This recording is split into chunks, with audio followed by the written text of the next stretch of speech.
Bismillahirrahmanirrahim. Assalamualaikum warahmatullahi wabarakatuh. Alhamdulillah. Alhamdulillahilladzi hadana lihada wa ma kunna linahtadiya laula an hadana Allah. Asyhadu an la ilaha illallah wahdahu la syarika lah wa asyhadu anna Muhammadan abduhu wa rasuluh. Salawatu rabbi wa salamuhu alaihi wa ala alihi wa ashabihi wa man sara ala nahjihi wa iktafa bi atharihi ila yaumiddin. Qala Allah Ta'ala fil Qur'anil Karim, ya ayyuhalladzina amanu ittaqullaha haqqa tuqatih wa la tamutunna illa wa antum muslimun. Amma ba'd. Alhamdulillah, para jamaah rahimani wa rahimakumullah. Kita bersyukur kepada Allah Subhanahu wa taala diberikan kesehatan, kemampuan, kesempatan untuk bisa kembali Allah ringankan kaki kita melangkahkan menuju majelis ilmu yang dengannya kita mengharapkan semoga Allah Subhanahu wa taala turunkan kepada kita as-sakinah, ketentraman dengan bertambahnya iman, warahmah, turunnya kasih sayang Allah Subhanahu wa taala, dan disebutnya nama-nama kita di hadapan para penghuni langit.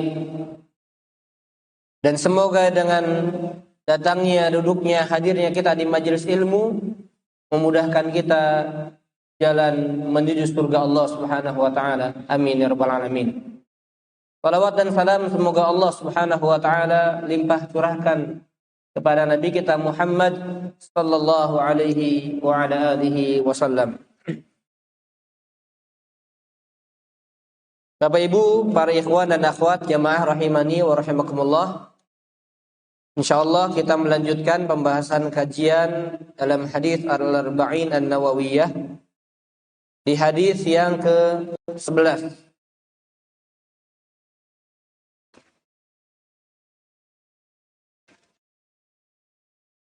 Hadis yang agung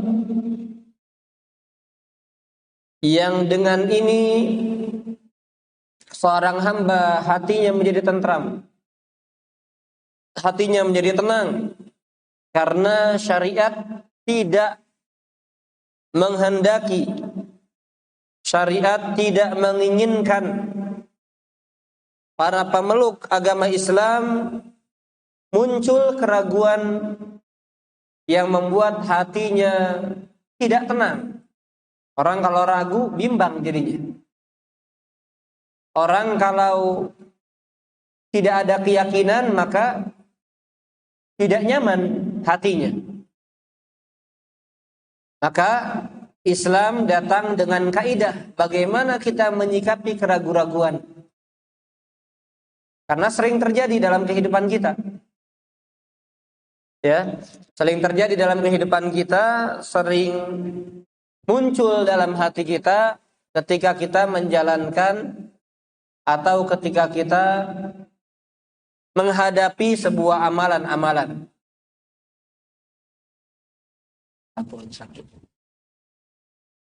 Baik, hadisnya diriwayatkan oleh Abu Muhammad Al-Hasan bin Ali bin Abi Thalib, sibti Rasulillah sallallahu alaihi wasallam wa rayhanatihi radhiyallahu anhuma. Qala hafidtu min Rasulillah sallallahu alaihi wasallam da' ma yaribuka ila ma la yaribuka.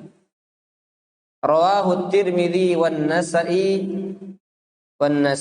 wa qala Tirmidzi haditsun hasanun sahihun.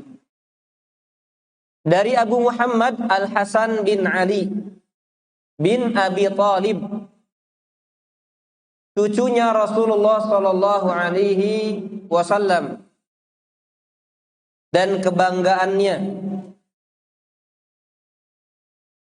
penyejuk hatinya. Hasan bin Abi Thalib berkata, telah aku hafal dari Rasulullah Shallallahu Alaihi Wasallam sebuah pernyataan, yaitu apa? Da' ma yaribuka ila ma la yaribuka. Tinggalkan apa yang meragukanmu kepada apa-apa yang tidak meragukanmu, tidak membuatmu ragu-ragu. Hadisnya bagaimana pernyataan Imam Tirmidzi, hasan sahih. Baik. Para jamaah rahimani wa rahimakumullah taala, Hasan bin Ali bin Abi Thalib, cucunya Rasul sallallahu alaihi wasallam, dari jalur siapa? Dari jalur siapa? Fatimah. Berarti dari anak laki-laki atau anak wanitanya Nabi? Anak perempuannya Nabi sallallahu alaihi wasallam. Maka sibtun dalam bahasa Arab adalah ibnul binti, anak dari anak perempuan. Anak dari anak perempuan. Karena beda lagi nanti ketika si anak itu adalah, atau si seorang anak itu adalah dari anak laki-lakinya. Nah, kalau bahasa kita apa? Anaknya anak siapa? Cucu. Baik dari laki-laki ataupun perempuan, kan nggak jadi cici ya. Cucu atau cici, cece enggak ya. Tapi kalau dalam bahasa Arab, kalau anak dari anak perempuan itu bahasa Arabnya apa tadi? Sibtun, cucu dari anak perempuan. Nah, kalau cucu dari anak laki-laki namanya apa? Hafidun. Pakai dal ya, bukan hafid. Hafid. Itu juga cucu, tapi dari jalur anak laki-laki. Sama seperti paman. Ya, paman kalau dari jalur bapak maka berbeda bahasanya dengan jalur ibu. Jalur laki dan jalur apa? Perempuan. Ada yang tahu apa bahasa Arabnya paman? Hah? Apa? Amun. Ya. Itu kalau dari mana? Laki-laki. Kalau dari perempuan? Hah? Apa? Ada yang jawab? Ummahat. Uncle. Itu bahasa Inggris. Apa? Khalun dia. Khal. Nah, makanya saya juga di keluarga ada salah nih. Nah, dulu mungkin nggak mendalami bahasa Arab. Saya panggil paman itu padahal dari jalur ibu. Saya panggil ami. Padahal dari jalur ibu, salah. Tapi sudah kadung besar jadi kagok saya panggil khol gitu ya. Biasanya kalau amiyahnya jadi hali gitu. Ya. Jadi kalau paman dari jalur ayah kita, baik adik ataupun kakaknya bapak, kakaknya ayah kita atau adiknya ayah kita, bahasa Arabnya apa? Amun. Am, ya. Perempuannya amatun. Amun dan amatun. Amun, ammatun. Itu bahasa Arabnya. Kalau dari jalur ibu, maka apa? Khalun, atau kalau perempuannya khalatun. Di paman atau bibi, ya tante begitu. Jadi beda. Nah, tapi ingat juga ya, makhrajnya jangan amun tapi am. Itu kalau bahasa Arabnya. Kalau yang fasihnya, bahasa resminya. Karena mungkin Bapak Ibu sampai nggak atau sedang scroll, sedang rame juga. Ada seorang yang diustadzkan, bahaya nih orang kalau diustadzkan bahaya. Ya, sedang membahas tentang tafsir dari surat Al-Qari'ah. Dengar nggak? Ada yang dengar? Dengar apa? Oh bahaya ini. Sesat menyesatkan itu orang. Kenapa? Karena hanya karena awalnya karena salah paham bahasa Arab. Jadi bahasa Arab pembaca Al-Quran, biasanya suka baca Quran kita ngundang apa? Qori. Qoriun itu laki-laki yang membaca Al-Quran. Berarti kalau perempuan tinggal tambah tun. Qoriatun. Pakai hamzah. Nah dia mengatakan apa? Dia mengatakan Qari'atun, itu perempuan. Jadi surat Al-Qari'ah saya nggak paham kata dia. Kenapa diartikan baik sama Kemenak ataupun yang lainnya? Kenapa diartikan hari kiamat? Padahal Al-Qari'ah artinya para pembaca perempuan, subhanallah. Dan sok jago gitu nafsirinnya. Al-Qari'ah, perempuan yang membaca Quran. Mal Qari'ah, siapa itu wanita yang membaca? Wa ma adraka mal qari'ah. Coba kira-kira nyambung nggak dengan hari berikutnya? Dengan ayat berikutnya? Pada hari di mana manusia yakunun nas kal farashil mabsus, seperti laron-laron yang berterbangan. Nyambung nggak? Nggak nyambung, cuma nanti disambung-sambungin. Aduh, ini luar biasa ya zaman sekarang nih. Ada madhab cocok logi, ya, ada madhab tafsir semau apanya, semau hawa nafsunya. Ya, padahal tadi al-qari'ah, al-qari, beda dengan ain. Beda dengan apa? Dengan ain. Maka perhatikan ya. Baik para jamaah rahimani wa rahimakumullah. Kembali kepada hadis yang kita akan bahas. Hasan bin Ali bin Abi Thalib, maka beliau adalah cucu Rasulullah Shallallahu Alaihi Wasallam dari jalur Fatimah. Karena Ali bin Abi Thalib radhiyallahu anhu menikah dengan Fatimah. Fatimah bintu Rasulullah Shallallahu Alaihi Wasallam. Nah, Ali ini siapanya berarti? Ali ini siapanya Nabi? Menantu plus ponakan. Ponakan boleh dinikahkan sama anak kita? Nggak boleh. Abu Thalib siapa Nabi? Paman Nabi. Berarti anak paman berarti apa? Nah, kalau anaknya dari adik kita baru ponakan, ya. Kalau anak dari paman berarti sepupu, ya. Maka lihat di sini sangat-sangat terbantahkan jika ada keyakinan nggak boleh menikah dengan sepupu, karena Nabi saja anaknya Fatimah menikah dengan sepupu, ya. Sepupu dengan sepupu menikah, langsung ini realitanya langsung anak Nabi Shallallahu Alaihi Wasallam. Dan di kebiasaan orang Arab itu sudah biasa sekali, satu marga ada hubungan kekerabatan itu menikah, selama itu yang dihalalkan. Dan memang saudara yang paling dekat hubungannya yang boleh dinikahi adalah sepupu, itu yang paling dekat. Maka lihat, Ali adalah sepupunya Nabi. Dan anaknya Nabi dinikahkan dengan dengan Ali bin Abi Thalib radhiyallahu anhu. Apalagi ini nggak langsung ya anaknya.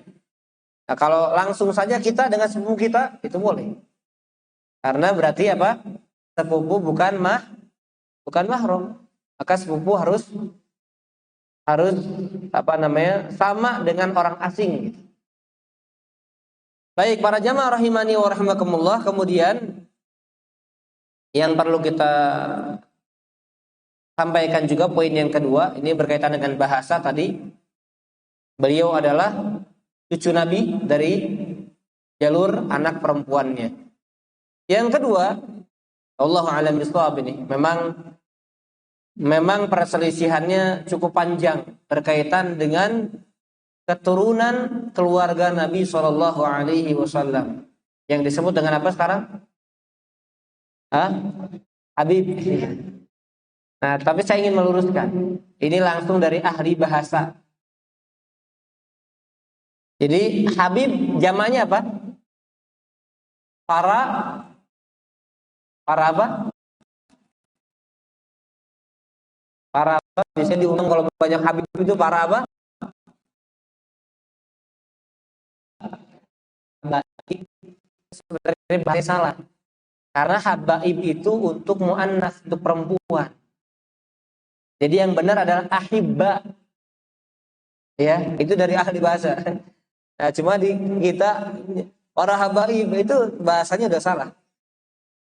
Ya, saya bukan menyalahkan semua para habib, tapi bahasa habaib itu muannas. Ya, itu untuk apa? Untuk perempuan. Di sini ya saya mudah-mudahan ketemu nih. Mudah-mudahan foto penjelasannya masih ada.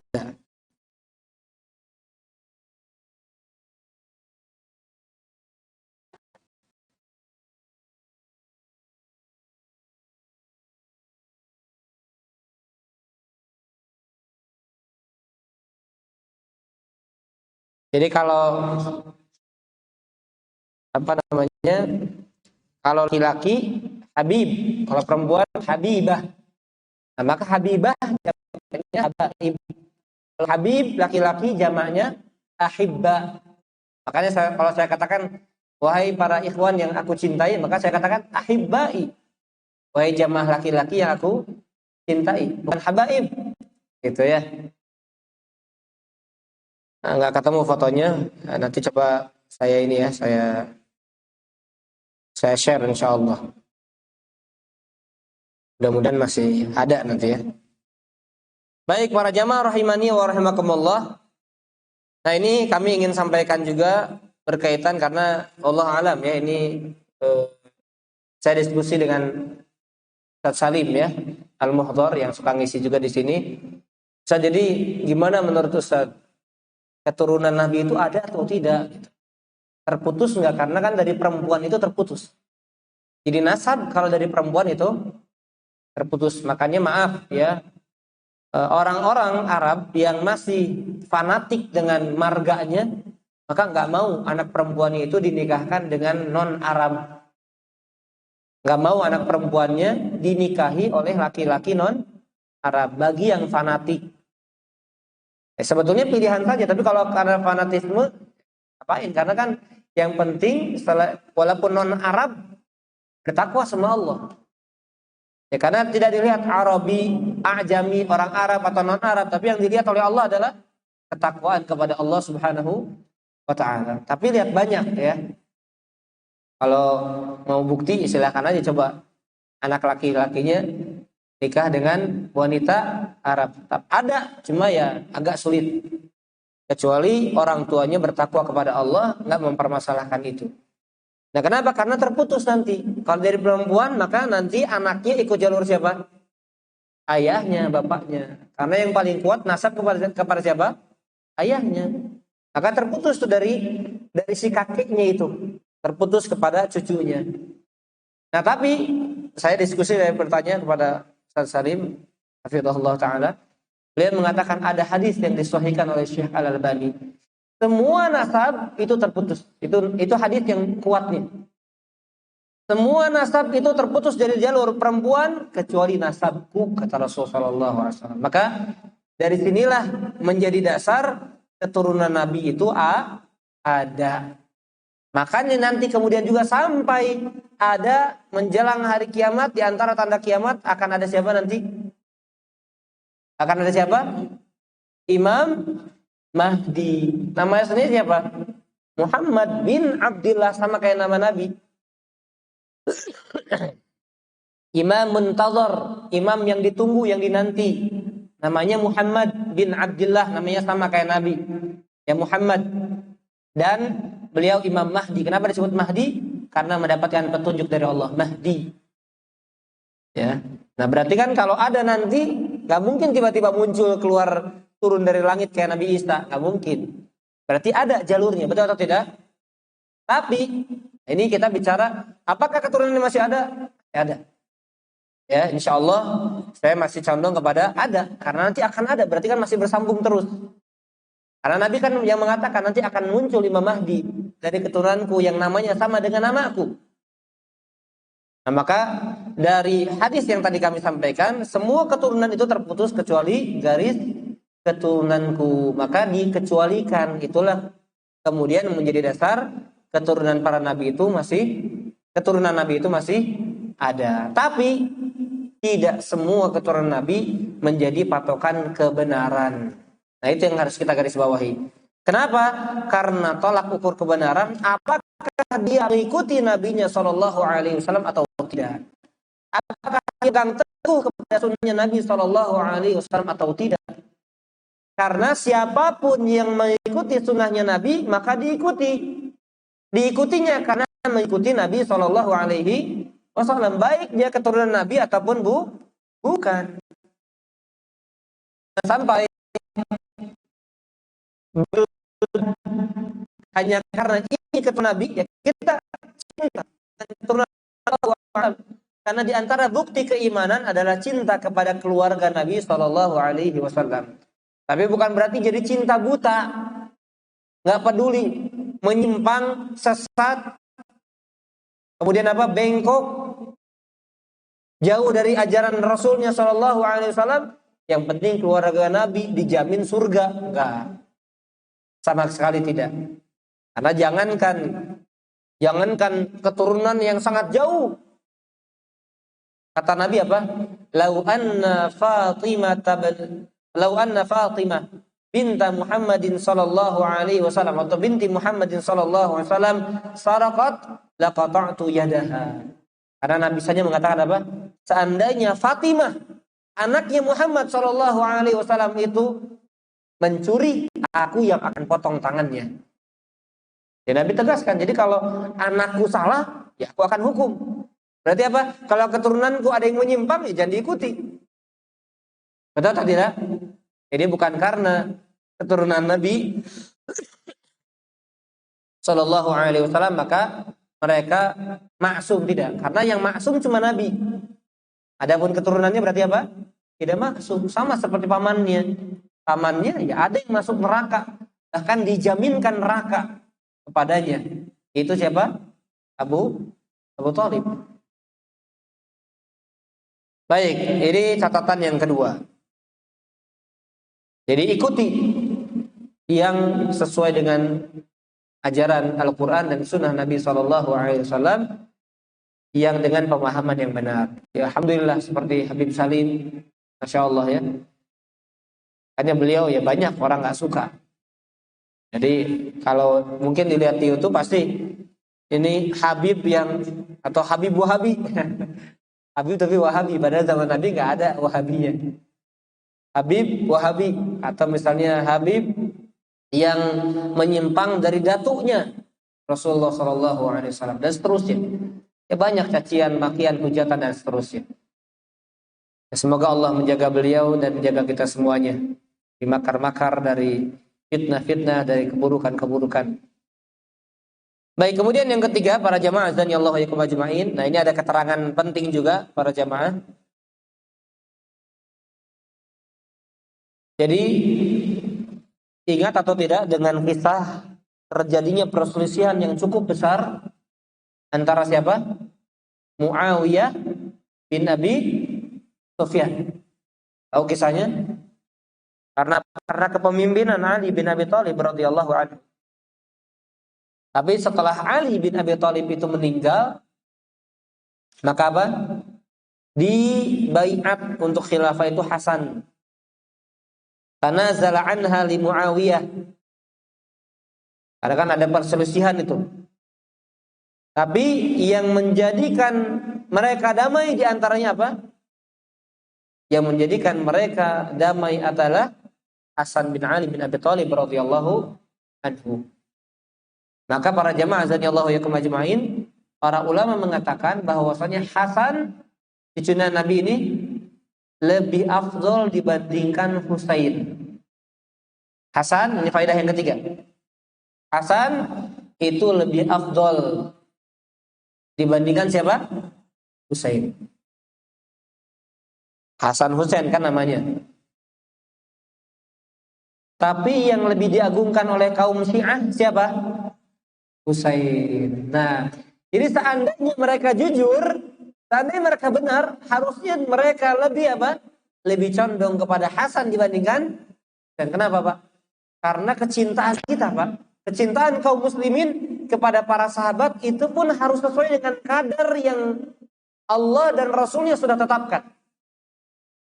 Contohnya, kecintaan kita kepada Abu Bakar As-Siddiq harus lebih besar dibandingkan kecintaan kepada Umar bin Khattab. Kecintaan kepada Umar harus lebih besar dibandingkan kepada kecintaan kepada Utsman. Demikian pula dengan Ali, kecintaan kita kepada Ali jangan lebih besar daripada. Kenapa?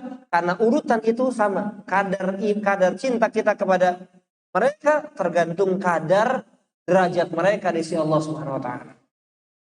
Nah, maka lihat Hasan itu lebih afdal dibandingkan Sayyid.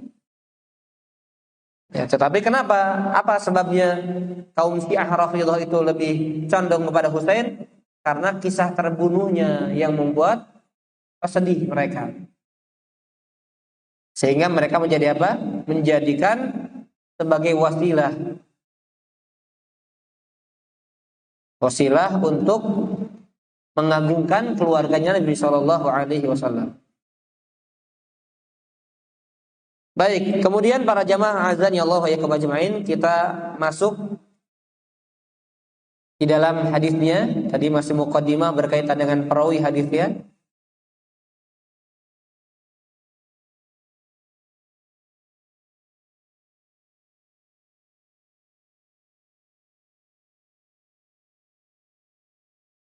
Sebagai tambahan, saya sedikit bacakan tentang tarikhnya.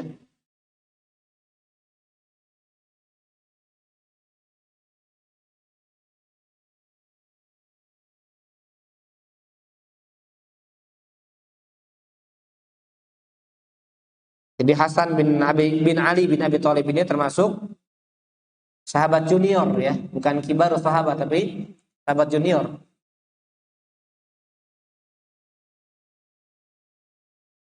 Dan saya sampaikan keutamaannya sedikit lagi. Disebutkan bahwasanya Hasan bin Ali ini adalah sayyidu syababi ahli jannah. Beliau nanti akan menjadi tuan para pemuda penghuni surga. Jadi apa? Ketuanya.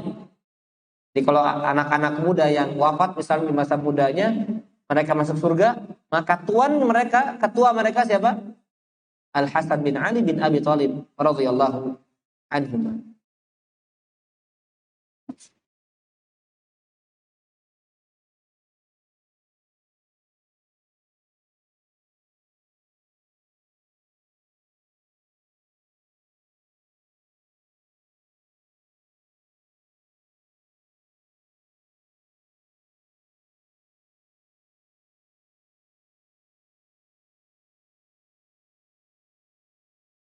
Ya Allah alam, saya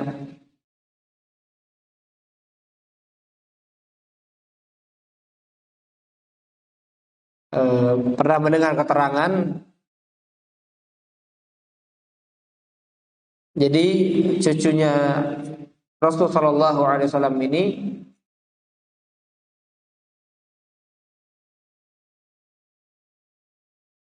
termasuk sahabat yang banyak menikah. Kenapa? Karena dulu para sahabat ingin bagaimana nasab anaknya itu tersambung kepada Rasulullah Shallallahu Alaihi Wasallam. Ya, karena kecintaannya kepada keluarga Nabi Shallallahu Alaihi Wasallam. Dan Nabi Shallallahu Alaihi Wasallam dalam riwayat yang sahih memerintahkan kita, Allahumma inni uhibbuhuma. Sesungguhnya aku mencintai keduanya, Hasan dan Husain. Fahibbahuma, maka cintai keduanya oleh engkau. Maka lihat, kita wajib mencintai apa-apa yang dicintai oleh Nabi, atau siapa-siapa yang dicintai Nabi wajib kita mencintainya. Termasuk ini kedua cucunya Nabi Sallallahu Alaihi Wasallam. Nah, ini juga sebagai pelajaran ya, pernah saya sampaikan mungkin di awal-awal kajian. Ini di antara doa yang harus kita tiru, Bapak Ibu sekalian, agar anak-anak kita dicintai Allah, maka berdoalah sebagaimana doanya Nabi untuk cucunya. Bagaimana cara doanya? Itu doanya.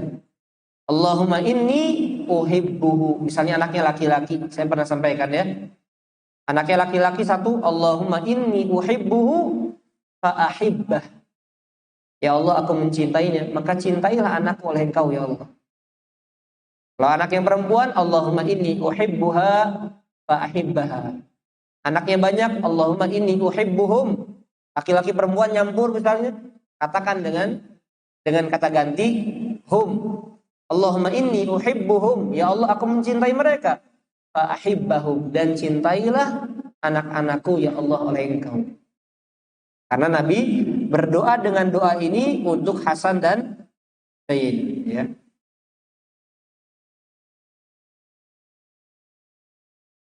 Dan keluarga yang paling dicintai Nabi Shallallahu Alaihi Wasallam diantaranya adalah Hasan dan Husain, bagaimana dalam hadis yang sahih. Baik, kita masuk dalam pembahasan hadis. Nabi Shallallahu Alaihi Wasallam mengatakan, kata Hasan bin Ali bin Abi Thalib radhiyallahu anhuma, tinggalkan yang ragu kepada sesuatu yang tidak diragukan.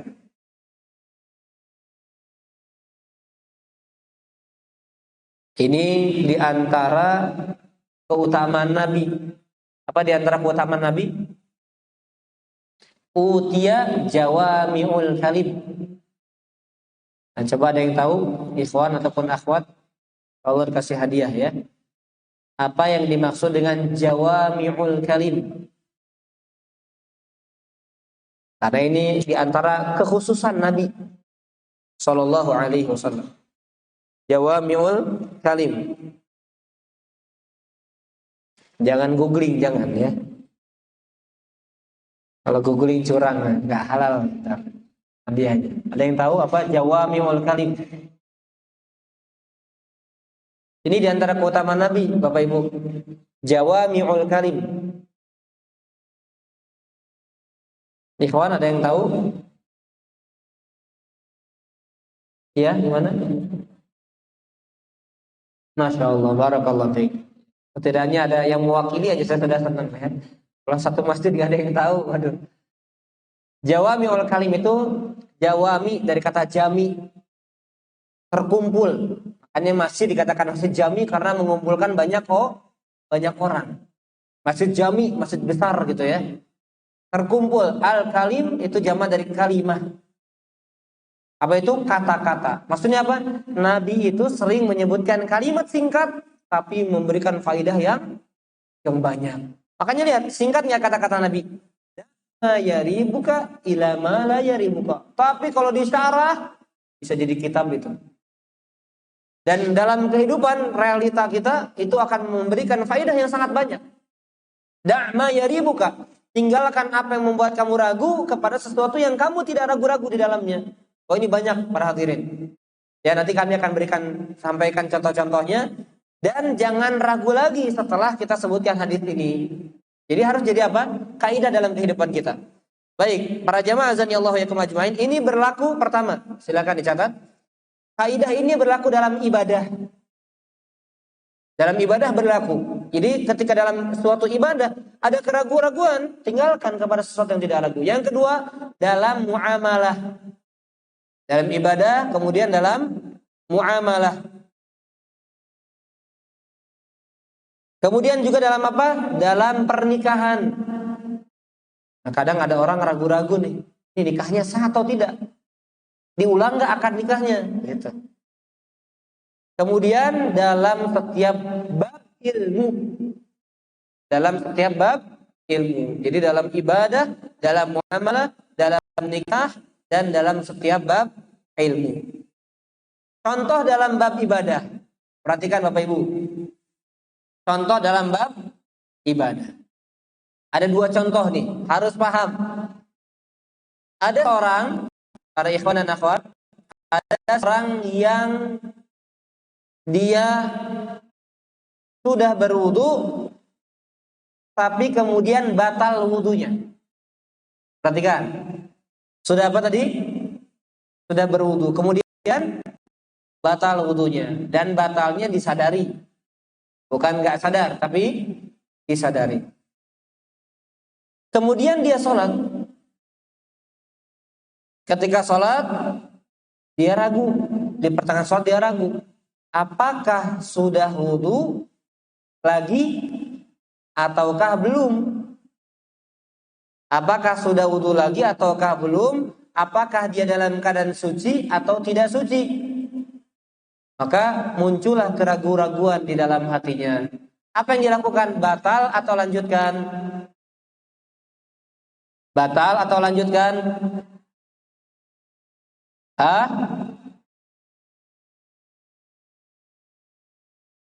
Lanjutkan Bapak. Batal atau lanjutkan? Batal. Karena dia ragu-ragu. Jangan alasannya, nyari selamat, batalin aja. Enggak setiap kejadian kita bersikap seperti itu, enggak boleh. Untuk menjaga-jaga, batalin aja deh. Untuk menjaga-jaga, ulangi lagi deh akadnya. Kan gitu ya orangnya. Sah, enggak sah, ulangi lagi. Sah, enggak sah, ulangi lagi. Nah itu ngerepotin jadinya. Jadi gimana? Batal atau tidak? Lanjutkan atau batal? Lanjutkan. Dalam hal ini berarti apa? Lihat, yang diragukan dengan yang diyakini. Itu pertimbangannya. Yang ragu, dia sudah wudu atau belum? Ragunya sudah wudu lagi atau belum? Tadi dia ragu nih. Sudah wudu atau belum? Berarti yang ragu mana? Ya ragu, namanya ragu antara keduanya Pak.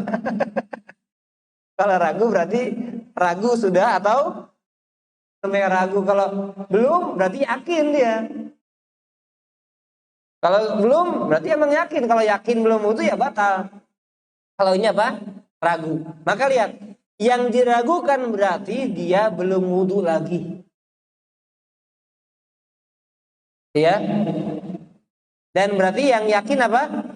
Dalam keadaan tidak suci karena wudu yang tadi sudah batal.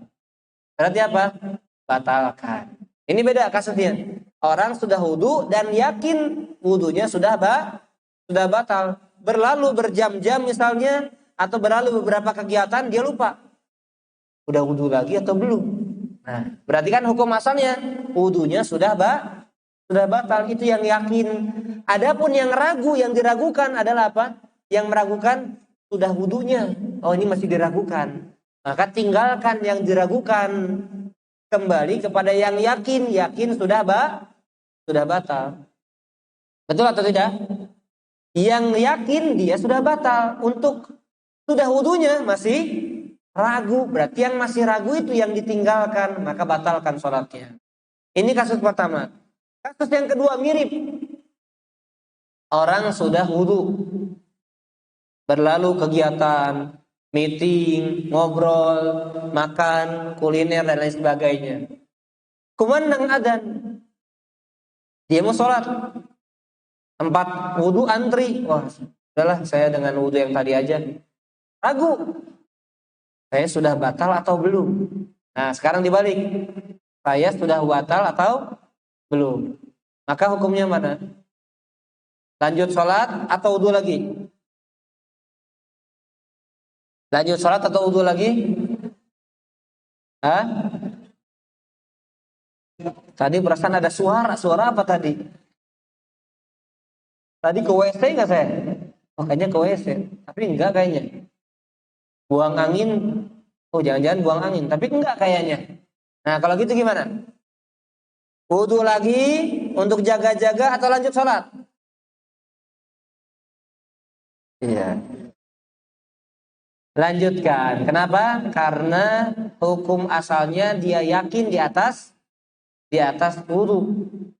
Kan dia sudah wudu. Kemudian yang batalnya masih ragu. Berarti dia kembalikan kepada yang yakin, tinggalkan yang ragu. Walaupun ternyata kenyataannya dia ternyata sudah batal dan dia lupa, maka tetap sah sholatnya di hadapan Allah. Karena kita menggunakan kaidah ini, tinggalkan yang ragu kepada sesuatu yang tidak ragu. Paham ya?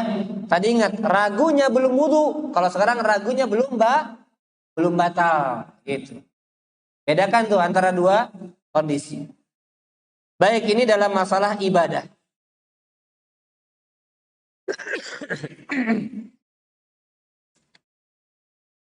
Sekarang sholatnya.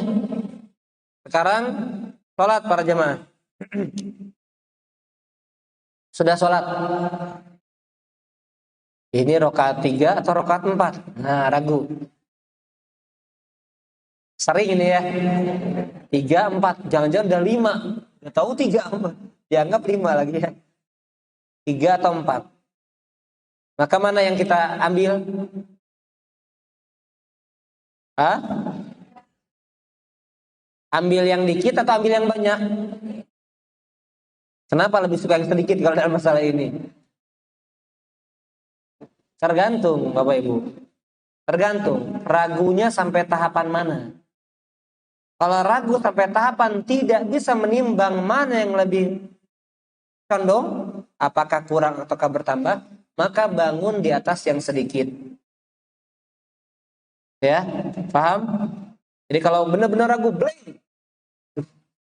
Ingat-ingat tuh tadi saya pertama baca Al-Ikhlas, kedua baca An-Nas. Nah, 3 ini saya, ini ragu nih. Atau bahkan ada yang lupa. Tadi rakaat pertama baca apa saya? Nah, ini lebih parah lagi nih. Udah ngelamunnya udah jauh nih. Udah sampai Arab Saudi ngelamunnya nih. Ya, bukan daerah dapurnya, bukan. Bukan daerah lacinya, itu masih daerah rumah, udah keluar kota ini. Maka kalau tidak bisa condong kepada salah satunya, bangun di atas yang sedikit. Tapi kalau lebih condong kepada yang salah satunya, maka keraguan-raguannya jangan dianggap. Misalnya dia yakin 4, oh yakin sudah diingat-ingat, oh tadi baca surat ini, terus tadi saya habis ini begini, udah nggak masalah. Keraguan-raguannya tidak perlu dianggap, ya. Atau kalau ragu ternyata kurang rakaatnya, maka tambah begitu. Jadi tergantung kalau dalam kondisi ini.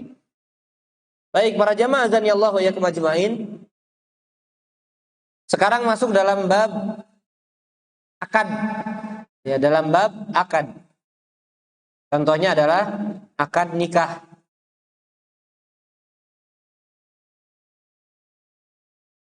Misalnya dalam sebuah akad pernikahan, si wanita atau si laki-laki mempelai pria atau mempelai wanita itu ragu apakah saksinya itu adalah orang adil atau bukan. Karena di antara syarat sah nikah adalah ada wali dan ada dua saksi. Berarti kalau nggak ada saksi, nggak sah nikahnya. Kalau nggak ada wali, nggak sah nikahnya. Ingat di sini wali adalah siapa? Bapaknya, kakeknya, bisa anaknya, bisa juga pamannya, tapi ada urutannya. Kalau tidak ada wali, maka kembali kepada wali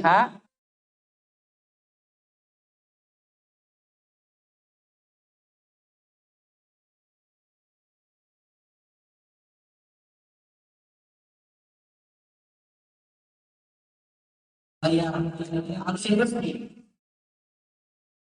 Baik, atau dalam hal ini apa? Ya, atau dalam hal ini apa? KUA. yang ditunjuk oleh pemerintah. Baik para jamaah azani Allah wa iyyakum ajma'in, maka dalam hal sahnya akad atau tidak, misalnya dia ragu ini orang adil atau bukan. Di antara tanda adil atau tidak adilnya saksi apa? Sholat. Jadi Bapak Ibu jangan ambil saksi untuk nikah anak kita dari orang yang nggak sholat, jangan. Karena orang yang nggak sholat berarti dia sudah tidak adil di hadapan Allah, orang yang sangat zalim di hadapan Allah Subhanahu wa Ta'ala. Bahkan sebagian ulama mengatakan sembelihan orang yang nggak sholat haram hukumnya dimakan dagingnya. Sembelihan orang yang nggak sholat sama sekali, maka daging kurban itu apa? Sembelihannya nggak sah. Maka apa namanya dianggap hewan kurban biasa, hewan apa namanya sembelihan biasa. Ya, sampai seketat itu berkaitan dengan apa? Dengan sholat. Nah jamaah dan Allah yang kemajuin, kalau ragu-ragu ini orang sholat atau tidak, karena kadang saya lihat sholat kadang tidak misalnya, maka hukum asal dalam akad ini Bapak Ibu, hukum asal dalam akad adalah sah. Jadi ya sudah, tinggalkan yang ragu-ragu. Sah atau tidak, maka sah. Kenapa? Karena hukum asalnya adalah dalam akad apa? Sah. Sampai datang keyakinan bahwasanya akadnya tidak sah. Termasuk para jamaah, ketika akad nikah enggak, ini pendapat yang kurang kuat ya. Harus satu napas. Saya terima nikahnya fulana binti fulan dengan mas kawin emas. Udah gitu pakai koma-koma lagi 100,357 gram dan uang sebesar Rp1.253 perak. Wah lupa itu. Dibayar tunai. Kalau nggak satu napas, saya terima nikahnya fulana binti fulan dengan mas kawin. Nggak sah. Sampai 10 kali nggak sah terus tuh. Akhirnya nggak jadi nikah kata dia. Saking stresnya ya. Jadi nggak masalah insya Allah ya. Selama dipahami akad nikahnya jelas, maka tidak masalah. Ya tidak masalah. Dan katakan, makanya kalau saya ya maaf ya, sebagian anak KUA-nya kadang nanya sah atau tidak, ada sebagian jamaah pada nunggu, saya kencang langsung sah, udah gituin aja. Nah yang lain ikutan tuh sah. Ya kelamaan kita diundang pengen cepat-cepat makan ya, dan cepat-cepat ceramah maksudnya. Ini malah lama di akadnya biasanya. Apalagi kalau ada adat-adat tertentu yang wah bikin lama luar biasa. Sambutan RT, RW, wah semuanya. Satu kampung sambutan semuanya. Ya semuanya udah nengok ke parasmanan aja itu. Itu daging udah lagi anget-angetnya jadi dingin ya. Baik para jamaah azani Allah wa iyyakum ajma'in.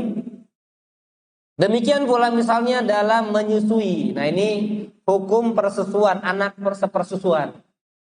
Karena anak sepersusuan harus berapa? Harus 5 kali menyusui dalam waktu yang berbeda. Barulah dia menjadi anak sepersusuan. Nah misalnya si wanita ini ragu yang menyusuinya. Ini udah 5 atau 4 atau 5. Maka yang ragu adalah yang 5 tadi diragukan. Maka anggaplah 4. Maka kemudian disusui ke 5 kali. Barulah dia menjadi anak sepersusuannya. Sekarang masih banyak ya anak sepersusuan? Masih mungkin ya. Kalau dulu itu ma'ruf sekali ya. Karena apalagi orang-orang pedesaan itu, orang-orang Arab Baduy yang masih sehat, masih bahasanya masih murni, kadang sengaja gitu mereka. Orang-orang yang di kota itu datang ke wanita-wanita Baduy gitu atau orang-orang pedalaman untuk kesehatannya dan lain sebagainya. Karena ASI itu sangat bermanfaat untuk anak. Makanya sampai ada syariatnya. Ya, apa kata Allah Subhanahu wa taala? Aulaini kamilaini liman arada an yutimma ar-radha'ah. Maka hendaknya disusui sepanjang 2 tahun bagi yang menghendaki sempurna penyusuannya. Baik, para jamaah azan ya Allah wa yakum ajmain. Sama seperti halnya seorang yang terkena najis. Nah, misalnya pakaian ini kena najis atau tidak? Nah, sekarang begini. Pakaiannya suci. Kemudian terkena najis. Dicuci. Dia ragu-ragu apakah sudah hilang najisnya atau belum. Maka apa yang dia lakukan? Dicuci lagi atau nggak perlu? Suci, terkena najis, ragu. Suci, terkena najis, kemudian ragu apakah sudah hilang najisnya atau belum. Apakah dicuci lagi atau tidak perlu? Nah, cuci lagi atau tidak? Tidak. Ragu sudah hilang atau belum. Maka apa, cuci lagi atau tidak? Cuci lagi. Karena dia tadi apa? Dia ragunya belum suci, najisnya belum hilang, maka cuci. Kalau beda kondisinya ketika dia ragu ini kena najis atau tidak. Paham? Ini kena najis atau tidak? Berarti hukum asalnya apa? Suci. Maka ketika ragu-ragu, kembali kepada hukum asal yang yakin dan tinggalkan yang karena dia ragu-ragu kena najis atau tidak. Ragu, tinggalkan. Hukum asalnya adalah suci. Jelas para jemaah? Jelas ya? Nanti kalau nggak jelas silakan ditanyakan lagi ya. Baik, kemudian para jamaah azanillahu wa iyyakum ajmain.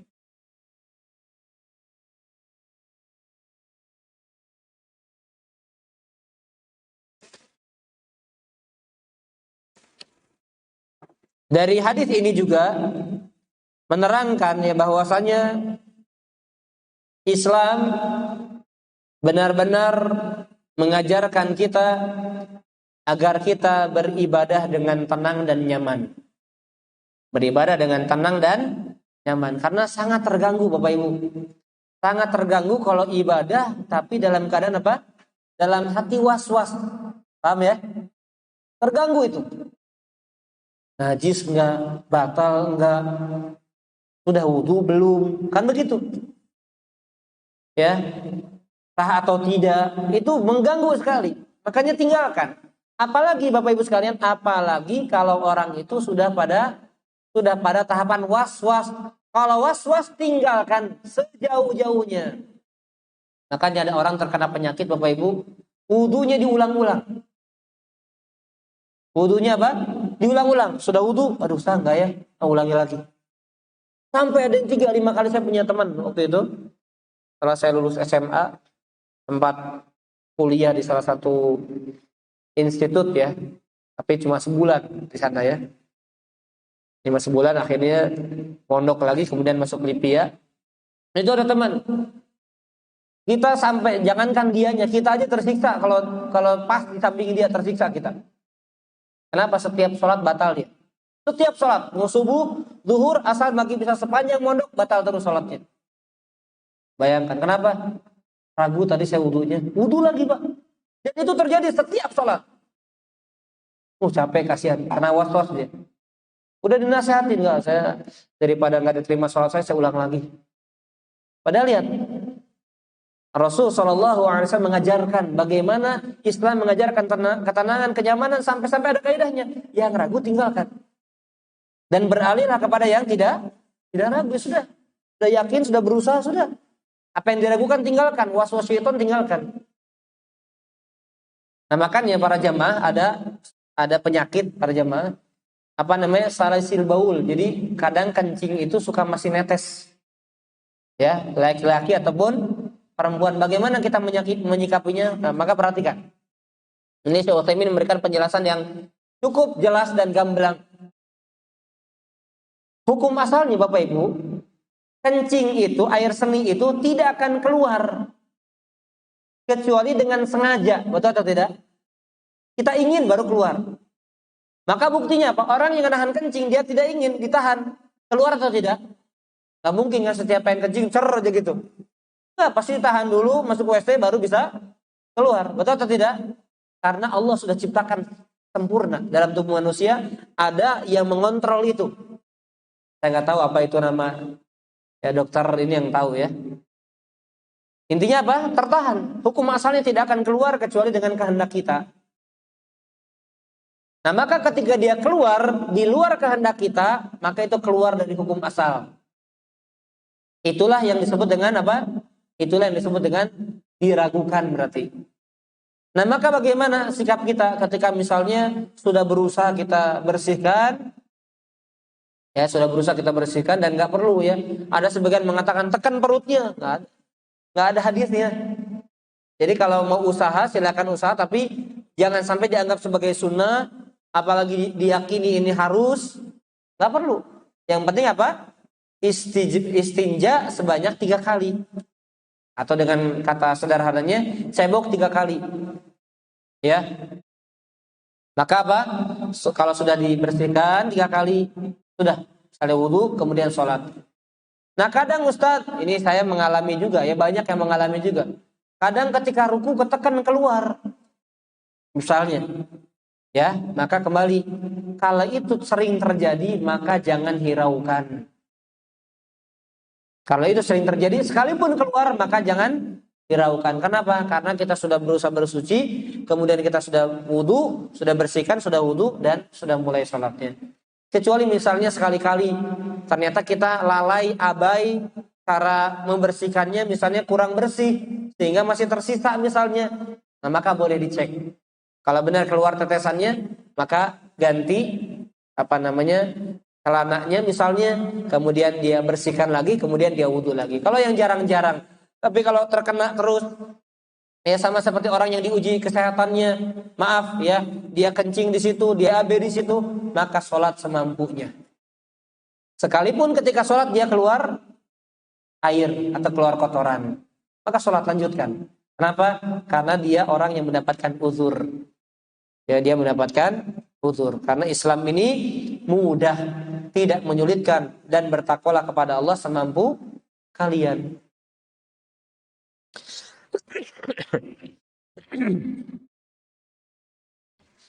Baik. Sampai sini para jamaah azanillahu wa iyyakum ajmain, ada yang mau ditanyakan? Belum kita lanjutkan, ya barangkali mau tanyakan langsung silahkan ya. Yang ingin bertanya langsung silahkan.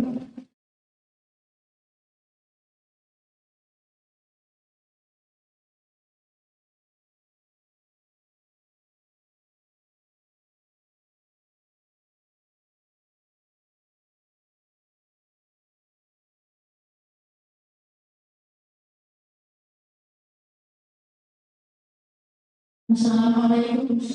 Waalaikumsalam warahmatullahi wabarakatuh. Ada kejadian teman saya ngutangin HP ke dunia. Dia berapa kali bayar, tapi ternyata ya, dia bilang sudah bayar. Teman saya belum bayar, catatannya. Itu yang kita kerjanya yang yakin apa yang perhatikan. Ya. Yang ngutangin siapa Bu tadi? Yang paling teman saya, temannya itu yang tidak bayar, yang terakhir itu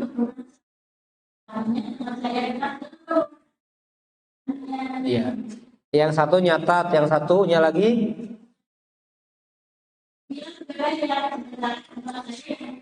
ya. Baik. Baik.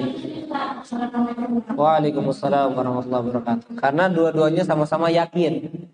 Yang satu penjualnya yakin belum bayar, yang beli yakin udah bayar. Mana yakin yang dipegang? Kalau kita kembali ke syariat nggak ada seperti itu. Karena syariat mengatakan tentang utang piutang, termasuk kredit kan utang, betul atau tidak? Perhatikan Bapak Ibu, ini penting saya ingatkan. Kredit termasuk hutang.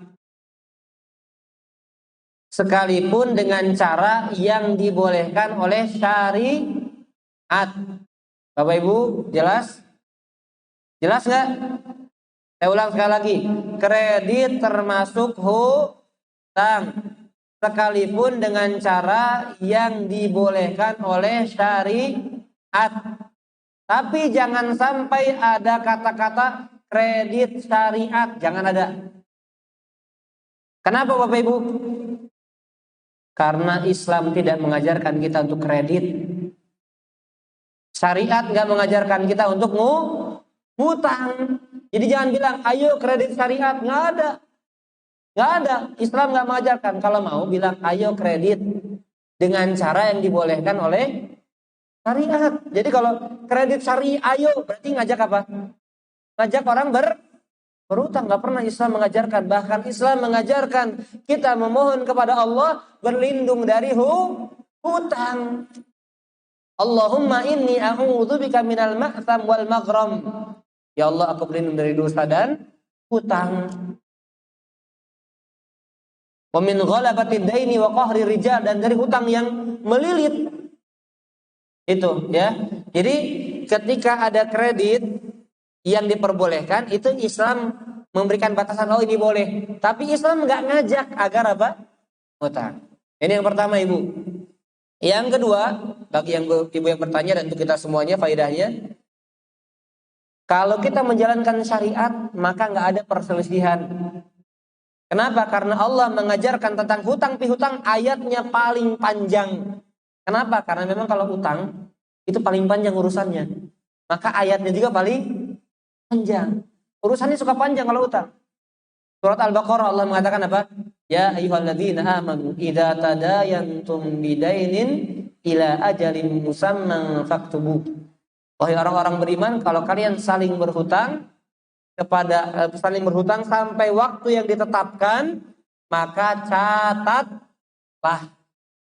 Yang catat Bapak Ibu, yang catat yang beli dan yang jual, yang ngutangin, dan disaksikan. Jadi kan jelas. Coba kalau dia nyatat, udah ya, tanda tangan. Ada nggak tadi ragu-ragu? Utang, bayar belum, enggak. Kenapa? Karena dia yang tanda tangan, betul atau tidak? Begitu semestinya. Agar tidak terjadi perselisihan. Sekarang sudah terlanjur, qadarullah terjadi perselisihan. Bagaimana sikapnya adalah islah Ibu. Jadi bagaimana sikap terbaik adalah damai. Damai dengan cara ambil yang tengah. Ambil yang tengah, misalnya yang yang menjual maka dia merelakan sebagiannya, yang beli juga merelakan sebagiannya. Itu yang terbaik ya.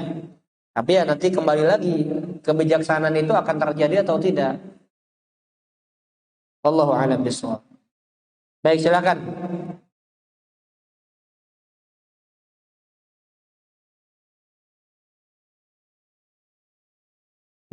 Iya, kita ada yang mau tanya langsung. Assalamualaikum warahmatullahi wabarakatuh.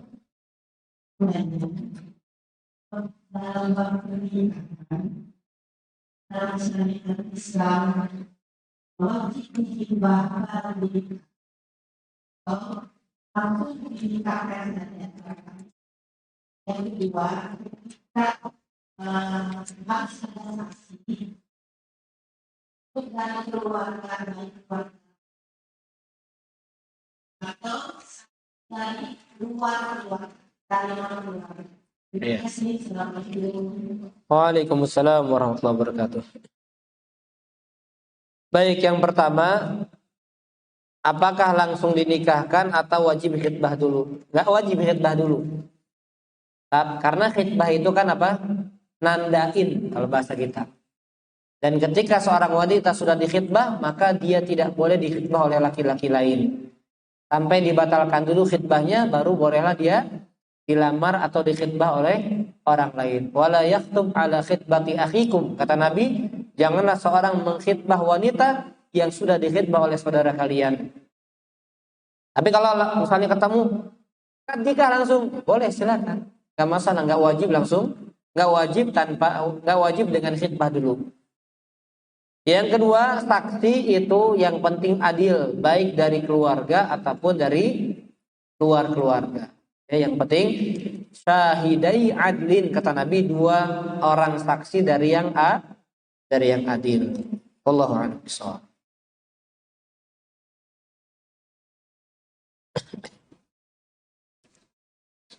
Ini ada pertanyaan yang sama ya di kertas. Ragu sudah bayar atau belum, saya punya catatannya, tapi dia kekeh sudah bayar. Tadi sikapnya sudah kami jelaskan ya. Kalau ada yang mau tanya langsung silakan, kami prioritaskan ya.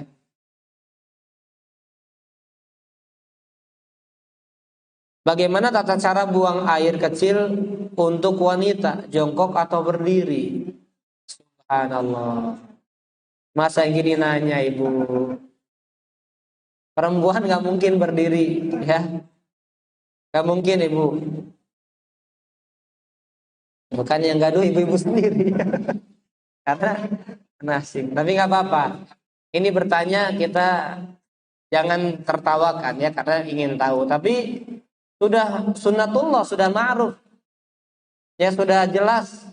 Kalau wanita duduk, jongkok maksudnya. Kalau laki-laki boleh berdiri karena Nabi SAW pernah berdiri. Walaupun yang terbaik adalah jongkok. Dan jongkok secara kesehatan, silakan tanya dan baca, itu ternyata lebih sehat juga untuk kesehatan kita. Beda dengan duduk. Jongkok dengan duduk beda. Jadi yang terbaik jongkok, bukan duduk. Sekarang dari orang barat dengan cara apa? Duduk, ada WC, duduk. Padahal yang terbaik apa? Jongkok. Jadi maaf ya, biasanya walaupun di WC yang duduk tetap jongkok gitu ya. Walaupun bukan karena nggak bisa ya. Baik, wallahu a'lam bishawab. Dan cara mensucikannya ya dibersihkan 3 kali. Jadi maaf ya Bapak Ibu, cebok itu bersihkan bagian farjinya atau kemaluannya 3 kali. Udah itu cukup ya cara membersihkannya. Nah, bagaimana ingin sempurna? Dengan sabun. Bahkan kalau penduduk Kuba, ya Bapak Ibu sekalian, kalau penduduk Kuba sampai-sampai Allah sanjung mereka, Allah puji mereka. Ini biasanya kalau city tour di Madinah saya jelaskan. Jadi penduduk Kuba itu disanjung sama Allah, innallaha yuhibbut tawwabina wa yuhibbul mutatahhirin. Dan juga Allah menyanjung rijalun, mereka adalah laki-laki yang suka bersuci.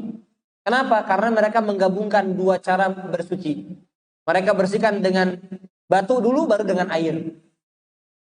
Ya maaf, dibersihkan pakai batu dulu kemudian disempurnakan dengan air. Kalau kita bisa, misalnya maaf dengan tisu atau dengan air terus dengan sabun agar lebih sempurna. Itu cara bersuci yang insya Allah termasuk dicintai Allah Subhanahu wa taala. Karena Allah mengatakan innallaha yuhibbut tawwabin wa yuhibbul mutatahhirin. Jadi bersuci juga cara atau salah satu amalan yang dicintai Allah.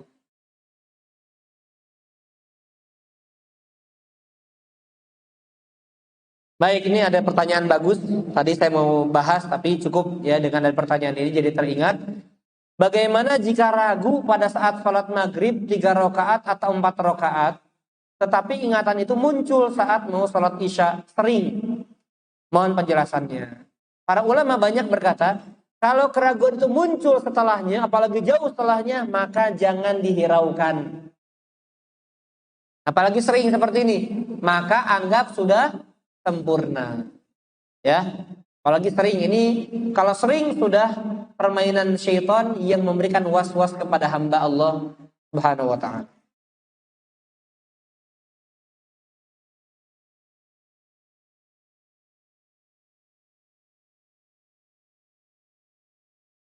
Saya pernah menyusui anak tetangga saya yang pada saat itu ibunya sedang tidak ada.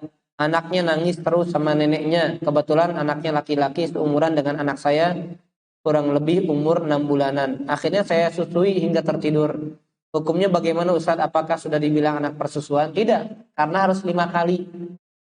Harus 5 kali dalam waktu yang berbeda. Jadi menyusui pagi, siang, sore. Kalau nyusui 5 kali dalam 1 kali ya anak kan lebih dari 5 kali. Ya, jadi dalam waktu yang berbeda-beda.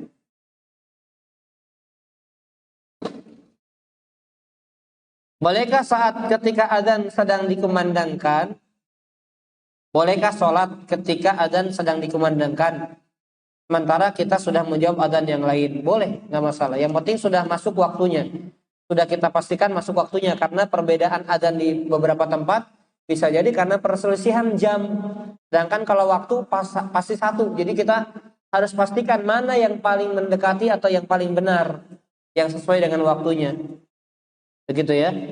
Karena di sebagian tempat ada yang terburu-buru. Adzannya lebih cepat.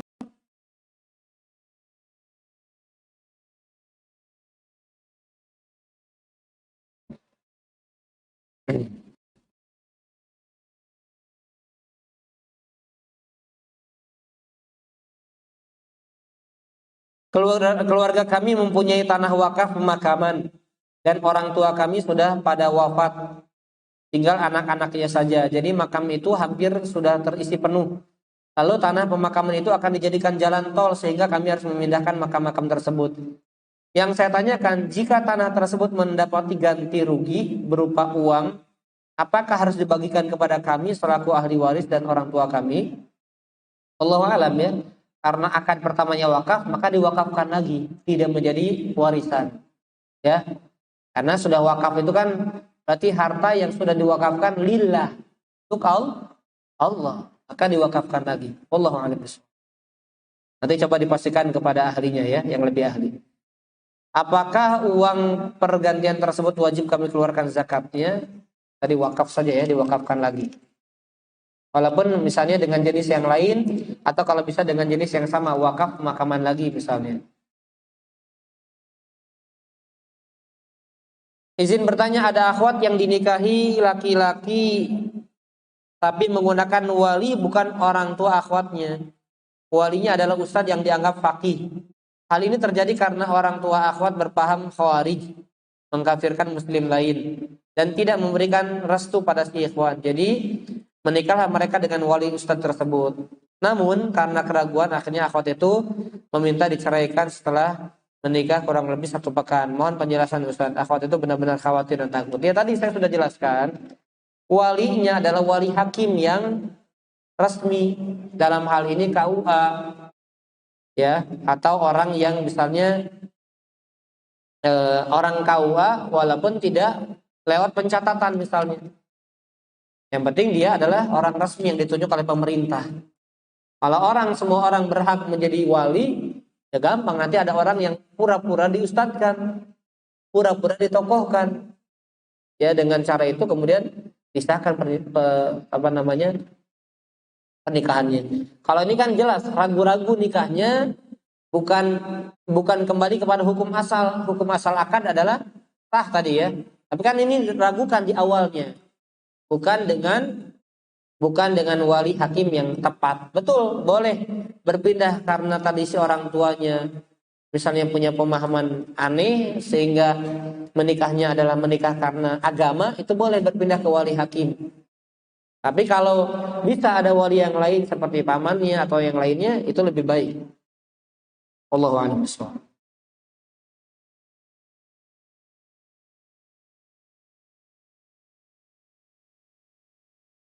Ana belum lama mengikuti kajian sunnah, tapi Ana belum bisa meninggalkan pengajian undangan di komplek Ana yang bukan sunnah, selamatan lahiran, anak dan lain-lain. Karena di komplek Ana tidak tahu Ana sudah mengikuti kajian sunnah. Apakah Ana termasuk kategori terlaknat? Terlaknatnya karena apa? Baik, ya. Hanya sebagai nasihat dari seorang muslim kepada muslim yang lainnya, dari seorang penuntut ilmu kepada penuntut ilmu yang lainnya, maka upayakan kita istiqomah di atas ajaran Islam yang kafah, yang sesuai dengan tuntunan Rasulullah Shallallahu Alaihi Wasallam. Kenapa? Karena hidayah ini mahal. Kalau kita duduk-duduk di tempat-tempat yang kita tahu di dalamnya ada penyimpangan, ada kekeliruan, kita khawatir Allah menjadikan kita kemudian tersesat kembali, menyimpang kembali. Kita nggak tahu. Ya, maka kalau kita sudah tahu ini hak, kita ikut yang hak.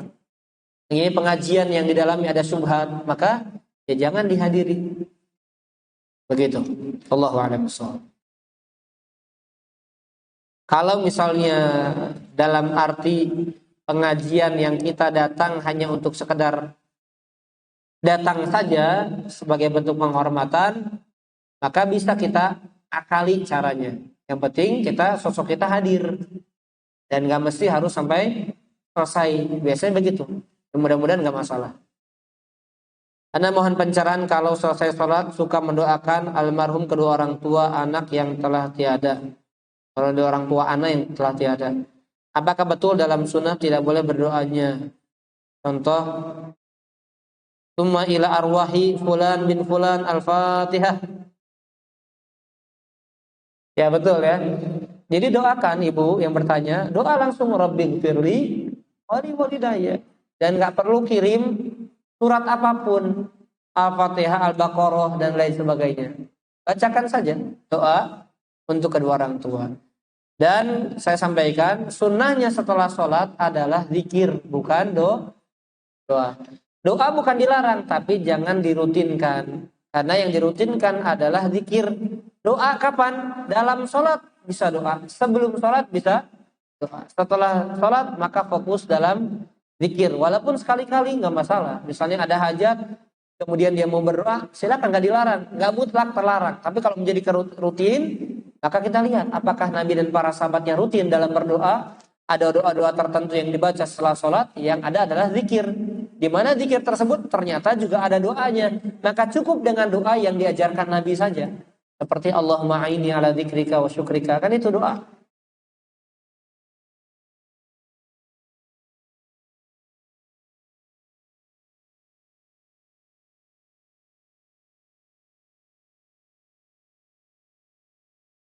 Ya, ini saya dengar juga baru ada pernyataan begini, Bapak Ibu.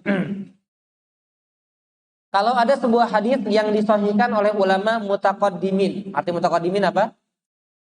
Ulama yang datang belakangan.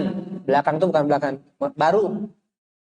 Tapi malah didhaifkan oleh ulama mutaakhirin. Maaf, mutaqaddimin yang dulu, yang awal, mutaqaddim. Mutaakhir yang akhir, yang belakangan, yang sekarang. Mana yang dipilih? Jadi ulama dulu atau ulama sekarang? Karena saya pernah dengar ceramah seorang syekh, kalau ilmu ulama mutaqaddimin bisa 10 kali lebih baik dari ulama mutaakhirin. Baik. Betul, kalau lebih baik, maka lebih baik ulama yang terdahulu. Mutaqaddimin. Kenapa? Saya juga dapat sebuah faedah dari guru kami, Syekh Malik. Nggak ada ulama sekarang yang sampai derajat mujtahid, nggak ada. Ulama sekarang yang sampai derajat mujtahid nggak ada.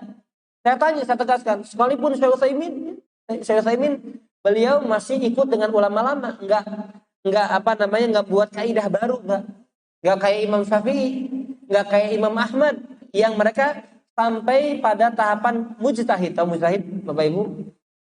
Mujtahid itu sampai derajat, karena ijtihad itu apa? Mereka mengerahkan semua tenaga dalam merangkum atau dalam merumuskan atau dalam mengambil sebuah hukum dari ayat hadis, karena mereka teliti semuanya. Kemudian disimpulkan sebuah kaidah, disimpulkan sebuah hukum, disimpulkan sebuah fatwa. Itu haknya siapa? Mujtahid. Dan ulama sekarang nggak ada yang sampai derajat ijtihad mujtahid, nggak ada. Sekalipun bahkan sekelas Syekh Al-Albani yang sering kita dengar apa? Disahihkan oleh Syekh Albani, didhaifkan oleh Syekh Albani. Kenapa? Karena Syekh Albani ikut ulama dulu juga. Jadi maaf Bapak Ibu, kalau ada orang yang menghujat Syekh Al-Albani karena beliau pernah mendhaifkan sebagian kecil sedikit hadis yang ada pada Sahih Bukhari, karena ulama dulu ada yang mendahuluinya. Ya ternyata ada. Saya nggak tahu, lupa. 2 hadis apa 3 apa berapa. Intinya di bawah 5 di dalam kitab Sahih Bukhari. Walaupun ulama sepakat semuanya sahih, tapi ada ternyata ulama. Maka Syekh Albani ikut ulama tadi. Diteliti lagi ternyata Syekh Albani condong kepada ulama tersebut. Jadi bukan pertama kalinya Syekh Albani mendhaifkan apa yang ada dalam kitab Sahih Bukhari, enggak sama sekali. Syekh Albani masih mengikuti ulama-ulama yang dulu. Jadi jauh tentu Ya, tidak ada yang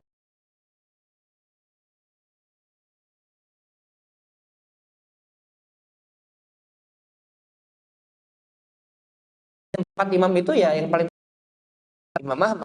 Urutannya Abu Hanifah, Malik, Imam Syafi'i, Imam Ahmad, nggak ada. Ya, jadi lebih baik betul.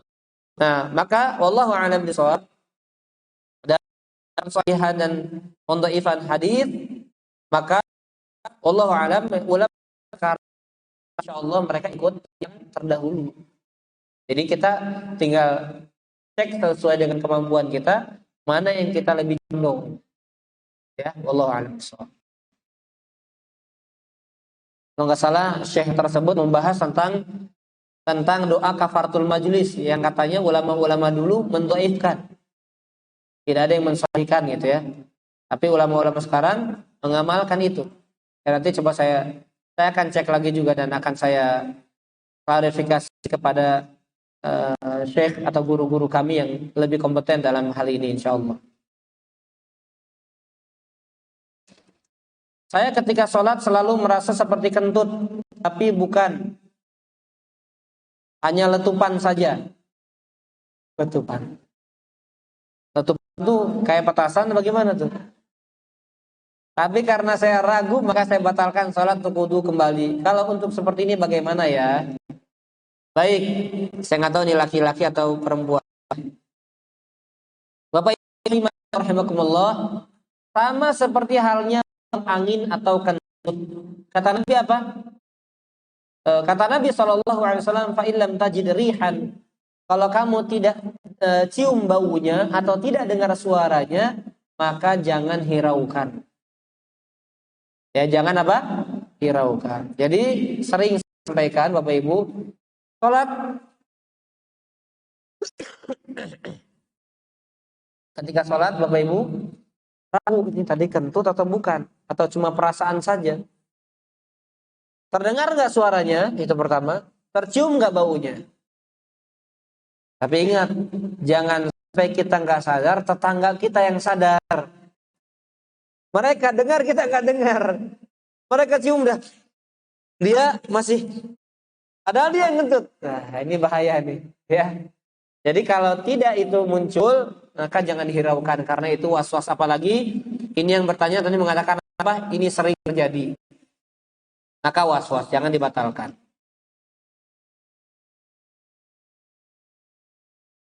Bagaimana hukumnya? Ya, saya cukupkan pertanyaan saja ya.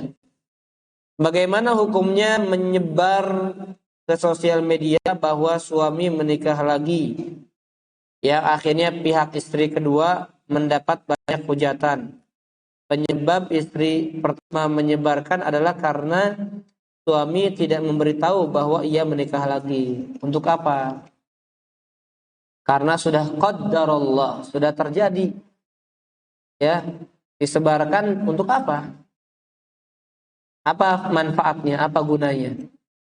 Disebarkan untuk menjelekkan atau bangga nih saya sekarang punya teman madu. Kalau disebarkan dalam rangka tahadduts bin nikmah, menyampaikan nikmat bahwa dia bisa bersabar menerima takdir Allah itu, ya nggak masalah. Tapi kalau dalam rangka mengeluh, mencaci, memaki, menghujat, mengajak orang provokasi dan lain sebagainya, itu yang diinginkan syaitan dari kita. Ya, itu yang diinginkan syaitan dari kita. Ustaz, musik kan haram.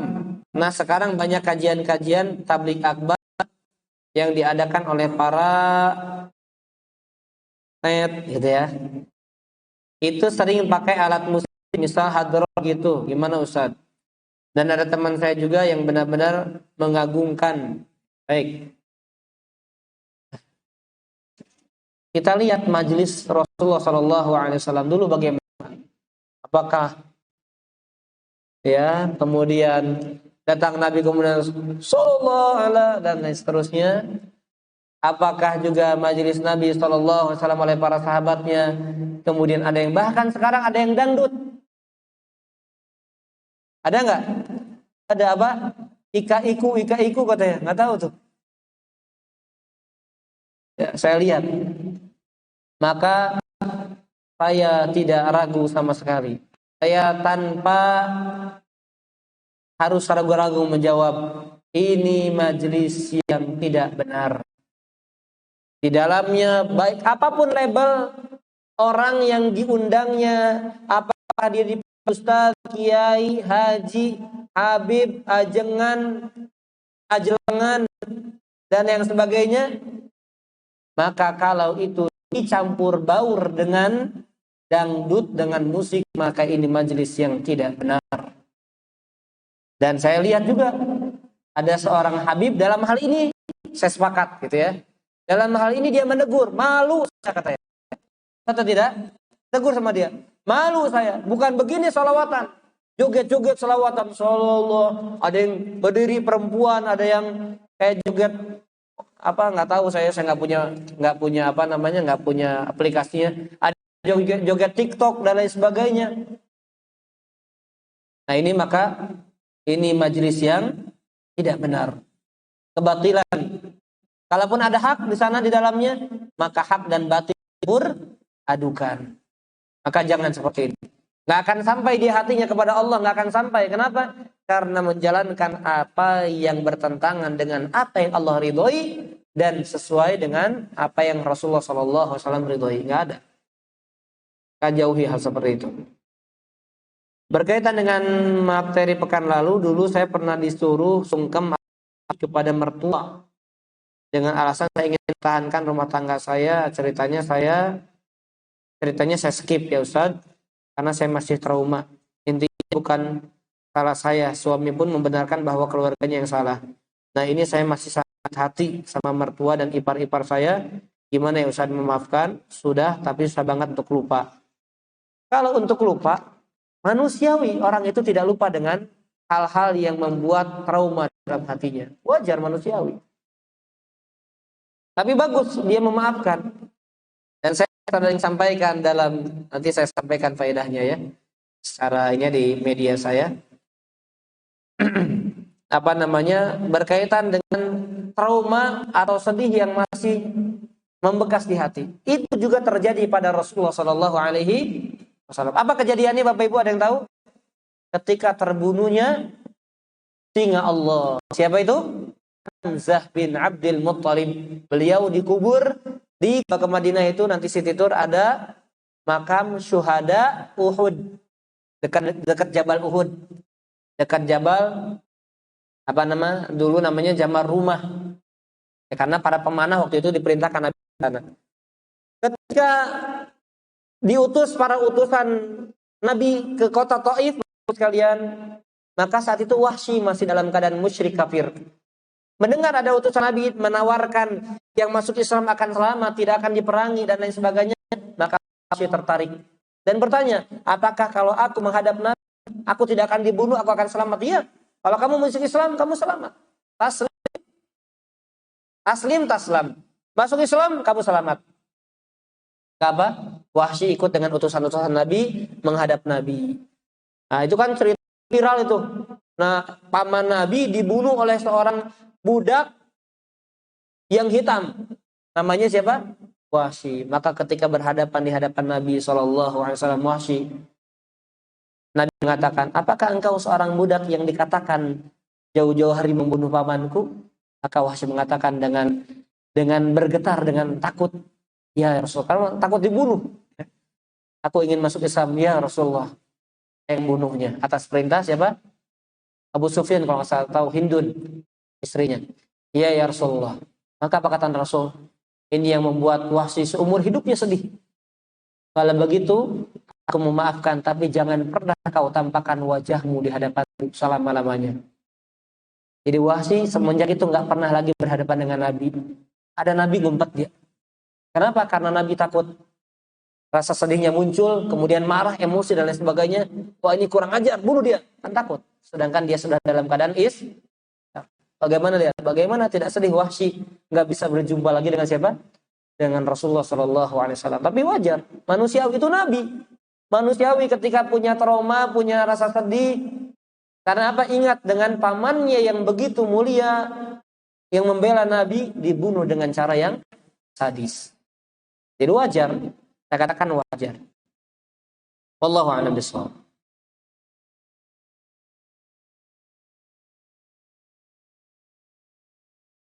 Ya. Baik, kami cukupkan para jamaah azanillahu wa iyyakum ajmain pertemuan kita pada ini apa?